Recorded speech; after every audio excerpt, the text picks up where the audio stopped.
Olá amigos, 28 de junho de 2013, a voz do Brasil pela vida. Continuamos a sofrer o impacto das manifestações de rua. E o programa gravado na última semana teve grandes repercussões, com uma parcela minoritária até desfavorável. É natural. Isso é natural na atividade política, no embate político. Nós mantemos o programa A Voz do Brasil pela Vida de acordo com um critério político. É um programa político, sem dúvida alguma, porque debate uma grande questão nacional e debate um direito fundamental, que é o direito à vida.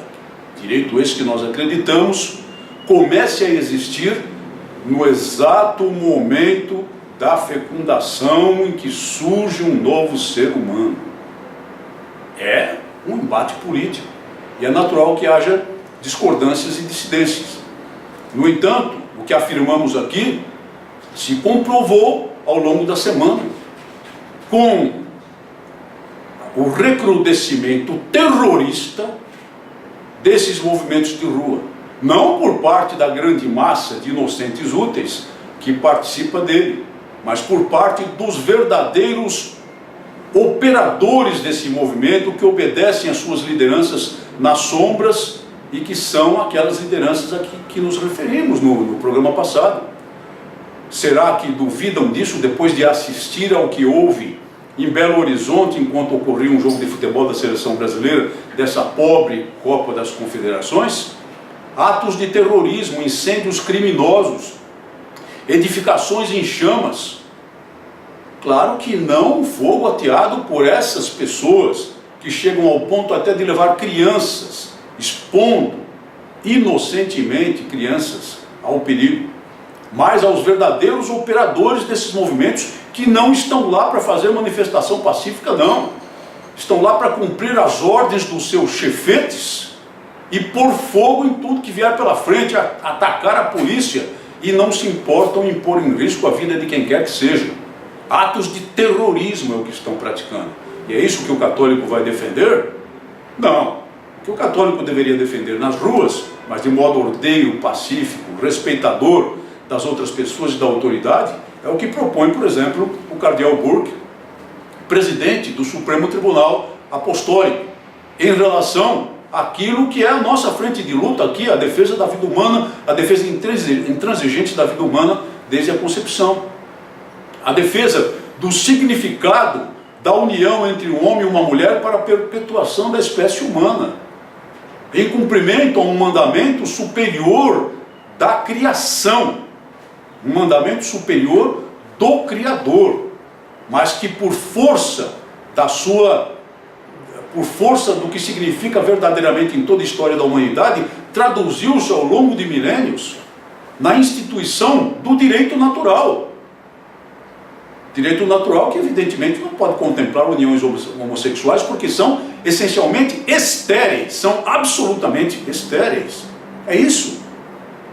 Então diz o cardeal Burke que deveriam sim os cristãos ir às ruas para a defesa intransigente da vida, como estão fazendo corajosamente muitos cristãos, muitos católicos, muitos cristãos na França, em oposição à legalização do casamento, o chamado casamento homossexual, casamento gay, lá na França. E diz o cardeal Burke, lembrando João Paulo II, lembrando as corajosas palavras de João Paulo II, que cabe até a desobediência civil num caso como esse. Mas essa desobediência civil não se traduz em atos de violência, não se traduz em matar pessoas, não se traduz em pôr fogo em coisa alguma. E sim mostrar a indignação, a insatisfação, pressionar o poder político, ir às ruas, se for necessário, pacificamente, com essas bandeiras pacíficas, sem permitir que grupos violentos façam do nosso movimento massa de manobra, como estão essas pessoas inocentes úteis servindo de massa de manobra para esses movimentos violentos que vemos hoje aqui no nosso país todo. Então nós precisamos ter coragem para isso e cuidado. Cuidado, porque às vezes grupos católicos, e vejam esse grupo de jovens católicos do CLASP, por exemplo, que edita este manual, atuam pela violência. A imagem aparecerá melhor na tela, mas este manual se denomina Guia de Proteção Pessoal para Manifestações Pacíficas. Guia para a proteção de manifestantes pacíficos. E olhem a figura que aparece na capa do guia. Os punhos cerrados, ao estilo dos Panteras Negras, movimento violento de 1960 nos Estados Unidos, de que os mais velhos se lembram bem. É com essa figura que se propõe o movimento pacífico, e quem se preocupar em analisar o conteúdo, verá que isso aqui é escrito no teor e nos termos, com o modo e o estilo do mini manual do guerrilheiro urbano de Carlos Marighella, de má memória, da época dos anos de chumbo no nosso país.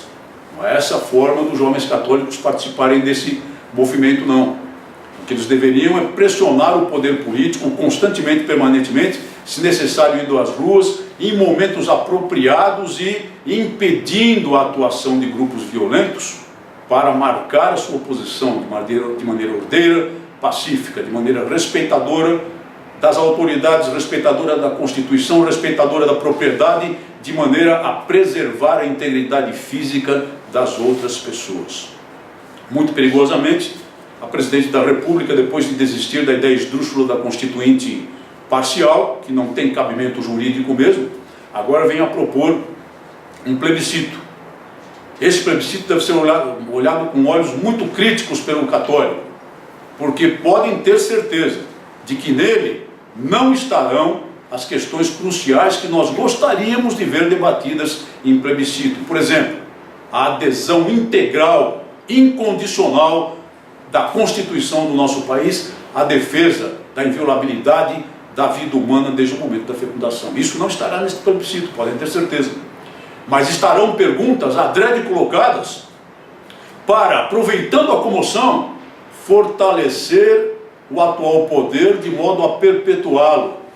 Como, por exemplo, perguntas sobre financiamento, induzindo a população a aprovar o financiamento público de campanhas, ou seja, o dinheiro dos seus impostos para os partidos para pagar as campanhas daqueles que querem chegar ao poder, ou então o voto em lista fechada partidária para o poder legislativo, ou seja, você votando em pessoas que você não sabe quem são, votando apenas no partido para que o partido determine, escolha quem serão os beneficiários do seu voto. É isso que você quer? Pois é isso que se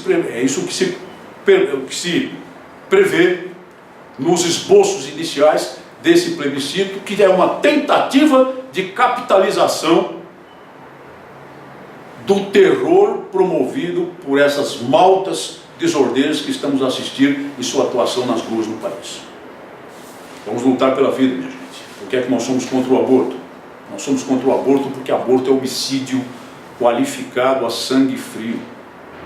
Mas é muito fácil praticá-lo, porque o matador não olha a vítima nos olhos e não escuta o seu grito de terror. Muito obrigado por sua atenção e até o nosso próximo programa.